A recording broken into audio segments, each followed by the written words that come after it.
Hammaga salom. Bizda navbatdagi dars. Bugungi darsimiz Fibonacci haqida bo'ladi. Fibonacci instrumenti.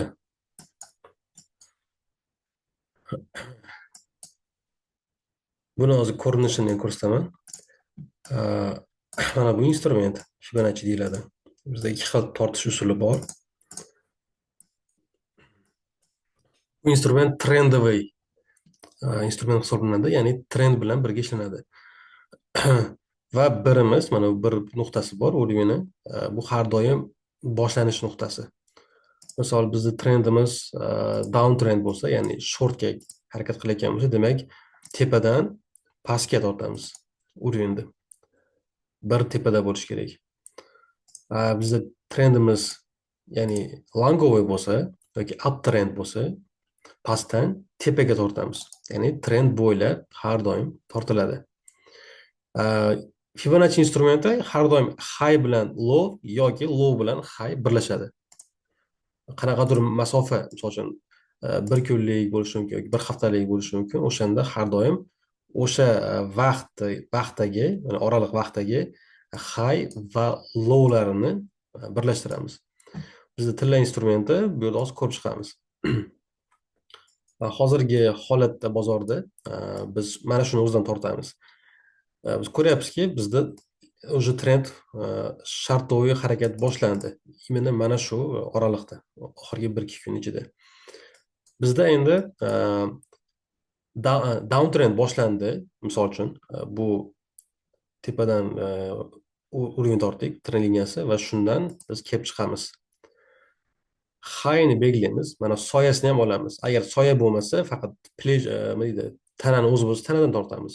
Demak, soya bor. Bizda mana shu narxi aktual hisoblanadi. Mana high narxidan olib turib va mana shu oraliqdagi eng pastdagi narxni tortamiz, ya'ni low narxiga. Biroz uzunroq vaqt bo'ladi, chunki bizga urg'iylar kerak, ko'rinish kerak. Tak, tortib oldik. Belgilab qo'yamiz boshlanishiga. Ya'ni bizda high bor va bizda low bor. Ikkita narx bor.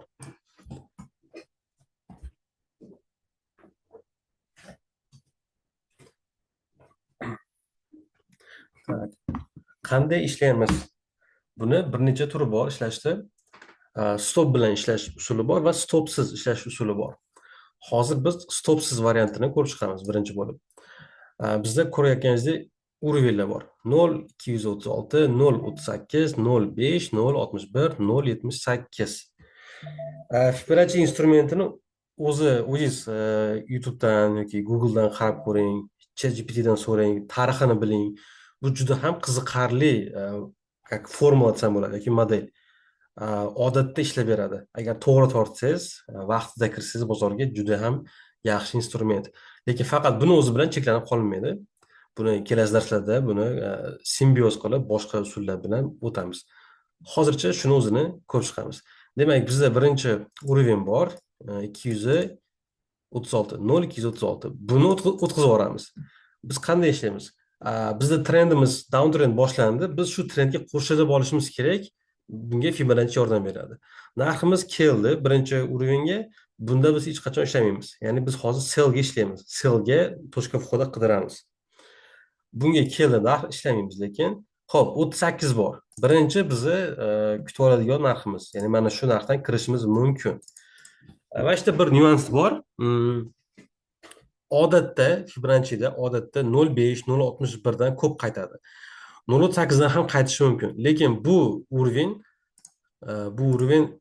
nima deydi, yorib o'tish ehtimoli juda ham yuqori. Ya'ni biz bozor narxiga qaytsa, mana shu уровеньni yorib o'tishi mumkin bemalol. Odatda 0,5 dan ko'pincha qaytadi va 0,61 dan qaytadi. Men nima qilaman? Ikkita variant aytaman. Birinchisi mana shunda ishlash. Misol uchun 0,8 da ochdingiz, sell stop, то есть sell limit qo'ydingiz, ochildi, lekin narx yurib ketdi tepaga, keyingisi keladi 0,5. Bunda kirasiz keyin. Va har doim teklarimiz mana shu urvellarda bo'ladi. Birinchi kirgan orderingizga tek qo'yiladi, ikkinchi orderingizga teki. Va orasi juda ham katta bo'lmaydi. Ya'ni Fibonacci'da juda qisqa ishlanadi. Shuning uchun iloji boricha kattaroq time frame ishlang, H1, H4 yoki kunlikda. Va bizda 61 bor uровень. 61. Ya'ni shulardan e, kutamiz. Sell limit bilan kutamiz. Endi ikkita varianti bor. Hmm, Birinchi varianti 0.8 bilan ishlash va 786 gacha, ya'ni 0.78 gacha ham ishlasa bo'ladi. E, Lekin man nima qilaman? Man maslahat beramanki, mana bu уровеньni ham yo'qotish kerak. Ya'ni ishlamaslik kerak 0.8 da. Bu ham ishlayveradi ba'zida, lekin ko'p hollarda yorib o'tgani tufayli ishlamaslik kerak. Misol uchun birinchi variantimiz qanaqa? 1 2 3 4, ya'ni biz 4 ta order ochamiz. 1 2 3 4 hammasi. Bu birinchi varianti va stopsiz. Faqat tek ishlanadi. Teklar mana shu kirgan joyga qo'yiladi. Endi bunda foyda bilan chiqiladi, risk menejmentni hisobga olgan holatda, misol uchun lotlar o'zgaradi. 001, 002 bo'ladi, keyin 006 shunaqa o'zgarib ketadi. Lekin bu riskovanniy. 100% garantiya berilmaydi bu narsaga, ya'ni bozor tepaga ketaverishi ham mumkin. Ya'ni bilmaymiz hech narsani. Bu birinchi varianti. Lekin yaxshi ishlasangiz odatda tezda oladi, tekiz olib chiqib ketadi. Bu birinchi varianti. Ikkinchi varianti stop bilan ishlash. Hozir buni ko'rib chiqamiz. Stop bilan ishlash qanday bo'ladi? Stop bilan ishlash ancha xavfsiz. Misol uchun narx keldi bu yerga, siz ochdingiz, sell bilan kirdingiz. Stopingizni keyingi уровеньga qo'yasiz, 0.5 da. Уровеньni qo'yasiz va 1 ga 1 olsangiz yetadi. Ya'ni bu yerda 1 ga 1 ishlansa bo'ldi. Примерно shunaqa. Bu birinchi ko'rinishi. Stop bilan. Endi shu stopni olish ham mumkin-ku, 38 dan kirdingiz. O'sha stopga, stop oladigan joyga yana bitta order qo'yamiz endi. Endi hisobini qilib, misol uchun qanday hisobini qilamiz? Misol uchun stopimiz oldi birinchi orderimizni, biz ikkinchi order sirazi ochiladi va o'sha stop nima deydi? Kirgan nuqtamizga qo'yamiz. Bu ikkinchi orderimiz. 001 bilan kirdingiz, ikkinchi orderga 002 bilan kirdingiz. Agar bu 0.50 dan ochilsa, misol uchun narx keldi bu yerga, mana bu ochilmadi, tepaga ketdi, stop oldi. Stop olgan joydan ikkinchi orderimiz sirazi ochiladi, avtomatik sell limit ochiladi. Va uni stopi o'sha birinchi orderimizga kirgan joyga qo'yiladi. Tak. Xo'p, bu ham stop bo'lsa-chi, ya'ni narximiz yana tepaga ketsa-chi, 61 dan. Yana xuddi shu operatsiyani qaytaramiz. Yana sell limit. Kirgan joyiga qo'yamiz. Qarang, bu yerda stopni qanday hisoblaymiz? 1 ga 1. Tekingizni hisoblaysiz, tekacha bo'lgan masofani va xuddi shunaqa stop qo'yasiz orqaga, ya'ni teparoqqa qarab. Mana shu holatda ishlab ketiladi. Yoki 0.78 bunisi endi. Endi qarang, orada masofa boshqacha endi. 0.78 gacha biroz cho'ziladi. Agar 78 gacha qo'yaman desangiz, 0.76 bo'lib qoladi. Mana shunaqangi bu minus tomoni bor. Siz endi 0.78 dan kirayotganingizda siz o'shani hisobga olishingiz kerak, ya'ni oxirgi orderingiz bo'lishi kerak-da. Mana u yo'qotilgan pastdagi hamma orderlarni hisoblab, hammasini o'shani riskini, ya'ni mana shu oxirgi orderga qo'yishingiz kerak. Misol uchun 0.1 kirdingiz, keyin 0.2 kirdingiz, umumiy 0.3 yo'qotdingiz va 3-orderingiz 0.6 bo'ldi. Agar buni ham yo'qotsangiz, demak 0.9 yo'qotgansiz va qanaqadir summa yo'qotdingiz shuning ichida. Mana shu oxirgi bitimiz 0.78 dan kirgan bitimiz shu hammasini qoplash kerak va yana foyda ham qilish kerak sizga. Mana shuni inobatga olish kerak. Bu risk va money management masalasi. Lekin mantiq xuddi shunaqa. Endi mana biz ko'rib chiqdik, stop bilan ishlashdi va bez stopda ishlashdi. Agar to'g'ri tortmasangiz, to'g'ri kirmasangiz bozorga, bu yo'qotasiz. Ya'ni bu juda ham xavfli joy. Men nima qilaman? Maslahat beraman. Mana bu 0.8 da ishlamaslikda. Buni o'tkazib yuborish kerak. Demak, buni o'tkazib yuboramiz. Maslahat. Bu stopsiz ham ishlang yoki stop bilan ishlang, farqi yo'q. Birinchi urovni o'tkazib yuboramiz. Bizda endi faqat 0.5, 0.61, 0.78 qoldi. Va mana bularda ehtimoli juda yuqori bozor qaytishi. Biz qaysinindandir baribir ushlab olamiz bozor qaytishini. Misol yana bitta nyuanslar bor. Misol uchun bo'ladi 0.61 ga keldi, narx juda ham tushib ketadi pastga. Bu endi umumiy holatga qarab. Lekin aynan Fibonacci'da o'ziga kelsak, biz faqatgina shu bitta, nima deydi, kolenka olamiz xolos. Bitta zinani olamiz, bo'ldi. Agar siz tajribangiz bo'lsa va boshqa strategiyalar ham qo'shilgan bo'lsa, da ushlab tursa bo'ladi, yo dalshi a, trendda kutib tursa bo'ladi, ya'ni trendga qo'shilib olasiz. Bizda USD GPI, ya'ni yenada shunaqangi holat bor.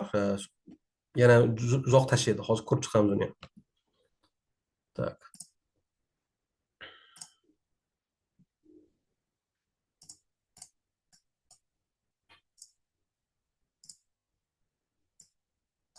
USD GPI mana shu holat bizda shartoviy trend ketyapti-da. Mana bizda anchadan beri short. Xo'p, qayergacha tushadi? Masalan, hozir aytaman. Tak. 141.92 ni kutyapmiz. Tak. 141.92gacha short bo'ladi. Misol, endi mana shu joyga kirib olishimiz kerak trenddan. Biz ko'ryapmizki, Fibonacci tortyapmiz, 0.8 ga keldi va yorib o'tdi buni. Va 0.5 da mana qaytdi. Endi biz keyingi haftani kutamiz, bozor ochilishini. Bizga yaxshi bir nima deydi, to'shqa fodalar. Qarang, bizda уровень belgilagan 0.5, 145, 147 50 уровень narxida. Biz imенно shu narxdan kirmaymiz. Birozgina lyuftni hisobga olamiz. Lyuft bu уровень bilan biz kiradigan TVH to'shqa foydani farqi 2 punkt, 3 punkt raznica qilish kerak har doim. Chunki spread bor, brokerning spredi. Ya'ni har doim shunaqangi biz kiramiz. Plus minus 2 punkt, 3 punkt. Mana bizga kiradigan nuqtalarimizni aniqlab oldik. Ya'ni mana shu joylardan biz shortga kirsak bo'ladi va ehtimoli juda ham yuqoriki, ya'ni USD/GPIda pastga ketishi. Ya'ni shunaqa holat bo'lganda tavsiya qilinadi mana shunaqangi kirib olish, ya'ni trendga qo'shilish. Misol uchun endi Fibonacci toptashimiz. Mana sizga bitta ideya berildi. Ya'ni shu joylardan demak shortga kirsak bo'ladi, ya'ni kutib olsak bo'ladi. No, baribir bilishimiz kerakki, bozorda risk bor, bizga hech kim garantiya bergani yo'q. Imенно qaytishiga bu dars ketishi ham mumkin. Bu Fibonacci'da odatda ishlaydi. Men nimaga buni chizdim? Siz imенно shu holatda siz bitta kolenka ishlashi shart emas, bitta nima deydi, zona. Siz ushlab turishingiz bo'ladi mana shu joygacha. Agar sizda aniq take profit bo'lsa, shunaqangi kuchli prognozingiz bo'lsa. Agar prognozingiz yo'qmi, faqat bitta kolenka ishlang. Fibonacci'da shunaqangi foydalanadi. Men nimaga bu urovni berdim? Bizda anchadan beri ushlab turibmiz bu urovni, yarim yil bo'ldi deyarli. Va mana shunga kelyapti. Tushib kelyapti bu narsaga, urovga va bu tekni olamiz. Biz yaqinda yevro dollarni oldik, yenani ham tez orada olamiz. Buni o'zingiz yozib olishingiz mumkin ideyani. USD GPI shortga va 141.92. Balki pastroqqa tushishi mumkin tekimiz. No, mana shu tek birinchi o'rinda olinishi kerak.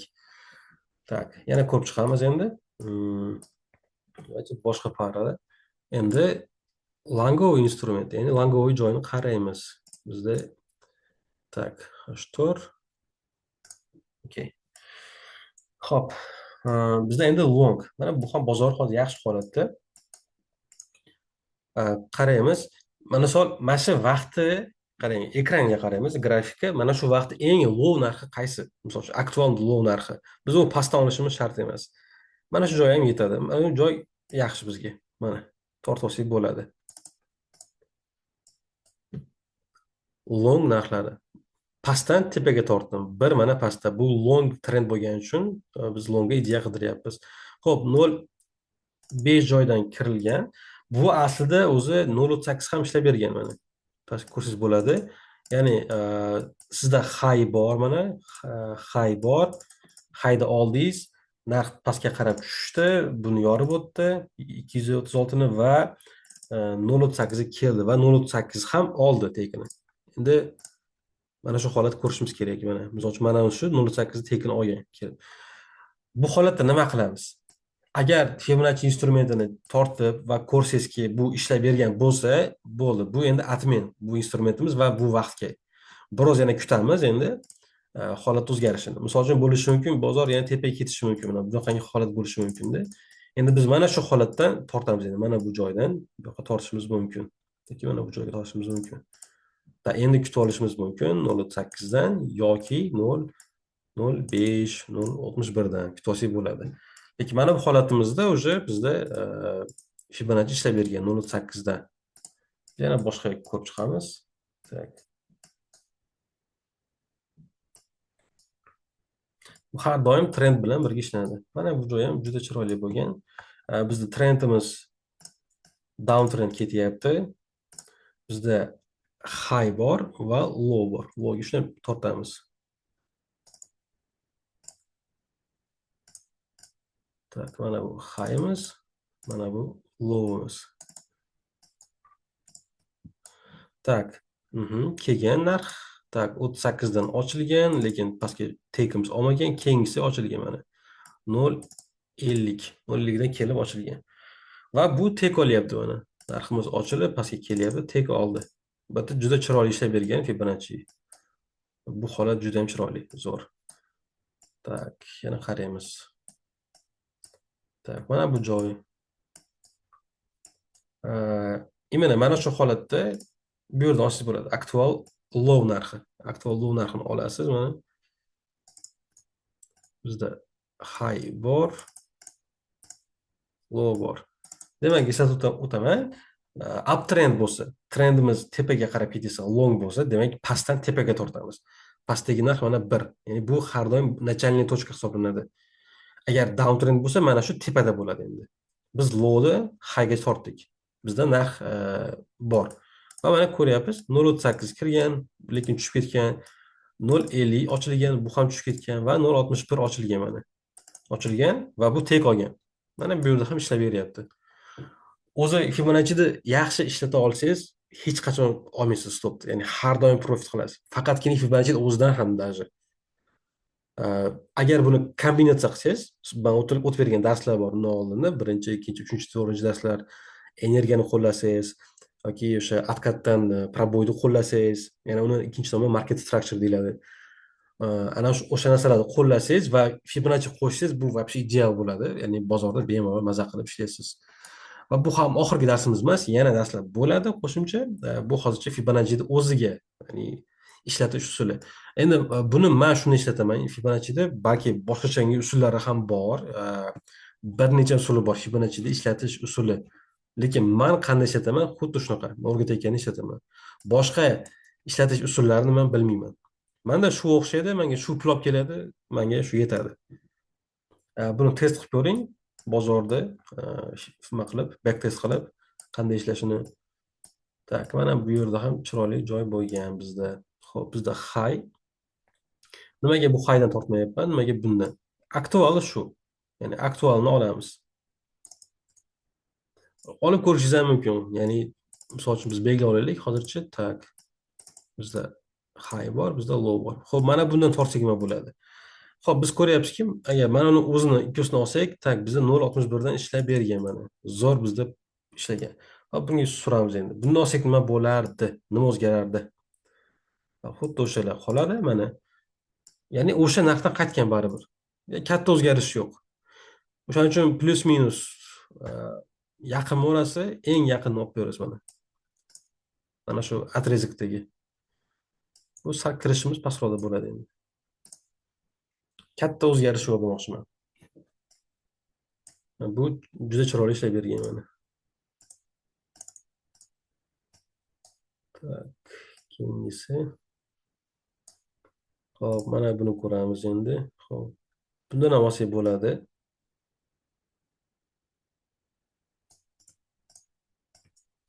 Siz qo'rqmasdan zo'roq olsangiz bo'ladi Fibonacci'da, misol uchun mana bunaqa olsangiz ham bo'ladi. Ko'proq ko'rish uchun bizda high bor, low bor va kirish nuqtasi juda ham chiroyli bo'lgan. Wow. Mana 0.61 dan ishlab bergan. Вообще zo'r. Hatto biz 0.50 dan ham olishimiz mumkin edi, tekni, no biroz yetmagan menimcha. No, agar lyufti hisobiga biz tekni olib chiqib ketardik baribir. No, mana bitta va ikkita o'xshab bergan. To'g'ri qo'yilgan bo'lsa orderlar konkret 99% holatda tek olasiz. Konkret bu instrument. Men misol uchun maza qilib ishlataman buni va meni algoritmga qo'shilgan bu narsalar. Tak, bunikini ko'rib chiqamiz. Tak.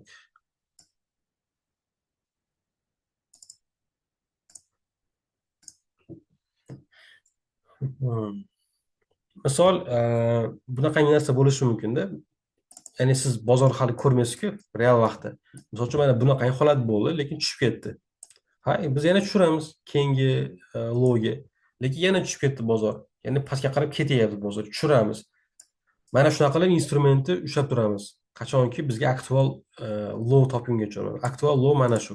Ya'ni buni yorib o'tgani yo'q, yangilagan yo'q. Endi kutamiz bu yog'iga narxlarni. Misol uchun uzoqroq qo'ysa mana shu holatda demak narx tushib o'tgan pastga tushib birinchisi mana uровень yorildi. Bizga bu signal уже keyingisi keyingi mana bu keldi. Da bu lekin kelmagan bu tekka cho'p va darshi ketgan 0,50 ochilyapti. Va bu mana konkret mana bu joyda to'xtadi. Ya'ni tekimiz olgan. Все. Даже bizda 0,61 ham zo'r ishlab bergan. Mana bu holat. Bu ochilib mana bu joyda tek ham olganmiz. Bu yaxshi instrument. Shunaqa любой joy ko'rsatishi mumkin, yana ishlab beradi. Har doim ishlab bergan. To'g'ri torta olsangiz yoki to'g'ri ushlab tursangiz, agar real vaqtda savdo qilayotgan bo'lsangiz. Mana misol uchun bunaqangi holatlar bor. Xo'p, kirdik deylik, bozorga kutyapmiz, lekin narx kelgan yo'q. Dars yorib ketyapti. Xo'p, yana yangilaymiz. Yani dars yorib ketyapti, yana yangilaymiz. Mana yangilab ketaveramiz. Narxni yangiladik. Xo'p, bu juda katta masofa bo'lib ketdi endi va bu yerda trend ham o'zgarib ketdi. Trend pastga qarab ketyapti. Xo'p, mana shu holatni o'zini ham ko'rib chiqaylikchi, nima bo'lar ekan. Xo'p, 0 mana bu joyimiz birinchi kutib olamiz va teoriya bo'yicha okey yordi. Ikkinchisi mana buni ham yorib ketdi. Biroz tekka yetmagan, mana bu joyi tekka yetmagan ozgina. Va uchinchisi mana 0,61. Mana bu konkret уже tak qanday bo'ladi bu? Bu keldi, bu tushdi. Mana bu. Tushgan bo'lsa mana konkret olingan. Bu emas ekan. Bu yerda 0,61 ga kirgan joyimiz tek olib chiqib ketardi va ikkinchi marta ham tek olgan. Ya'ni mana shunisi endi ikkinchi marta tek уже. Biroz bu yerda xavfliroq, chunki masofamiz cho'zilib ketdi orasi. Necha kun o'tgan bitta tak 6 yanvardan 7 yanvarda bir kunda 2 kun ham o'tyapti. Biroz уже xavfliroq. O'sha dailyda ko'rish kerak edi. 8 lekin shu holatda ham baribir ishlab bergan. Lekin real vaqtda men скорее всего buni ishlamagan bo'lardim. Men лучше trend o'zgargan, trend o'zgardi deb men уже обратный, ya'ni shortga qaragan bo'lardim ideyani. Shortni ko'p chiqamiz. 38 da ishlab bergan. Tak, bo'ldi. Bu yoq ham aktual emas. Vaqt o'tib ketyapti juda ham. Ko'ryapsizki, bu yerda ham oradagi 1-2 kun farq ham baribir ishlab beryapti. Biroz mana xavfliroq, no, baribir ishlab berdi. Agar vaqtida hammasini kirgan bo'lsangiz. Bular limitli orderlar bilan ishlanadi.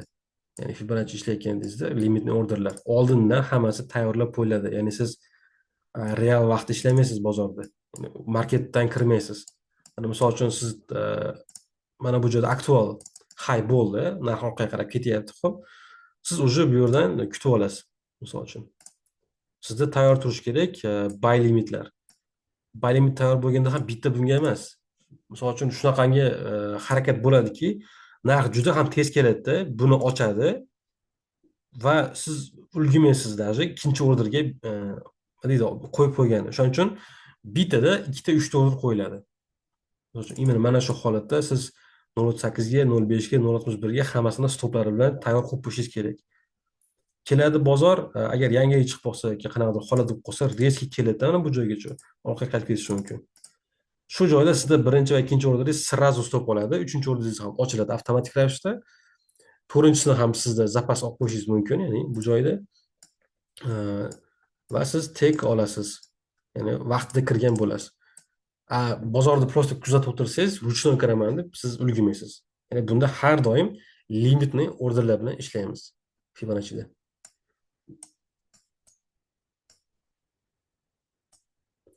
Tak, mana bu sizlarga tanish. Bizda energiya haqida o'tgandik. Darslarimiz bor. Xo'p. Mana sizga bitta как lifehack. Energiyamiz bor, bizga bitta anaqa kalit short bo'lishi plus Fibonacci tortingiz 0,8 dan. Bu joyda уже simbioz qilyapmiz. Ikkita strategiyani birlashtiryapmiz. 0,8 dan mana kirib olsak bo'ladi va shu joydan endi ushlab tursak bo'ladi. Mana misol. Buni keyingi darslarda yana o'tamiz buni xotirjam. Endi bunda ko'proq o'xshab turishingiz bo'ladi даже. Ko'proq birga уже 5 ham olsak bo'ladi bemalol. Yoki birga 6 ham hoki. Bu holatda nimaga ko'proq o'xshaymiz? Siz mana bu energiyadan baribir kirardingiz-ku pastdan. Ya'ni sil stop bilan kirardingiz, lekin kamroq foyda olardingiz. Endi Fibonacci yordamida mana birinchisidan ham kirishingiz bo'ladi endi. Darsni boshida tushuntirdim, buni ishlatmayman dedim. Faqatgina qachon ishlatmayman?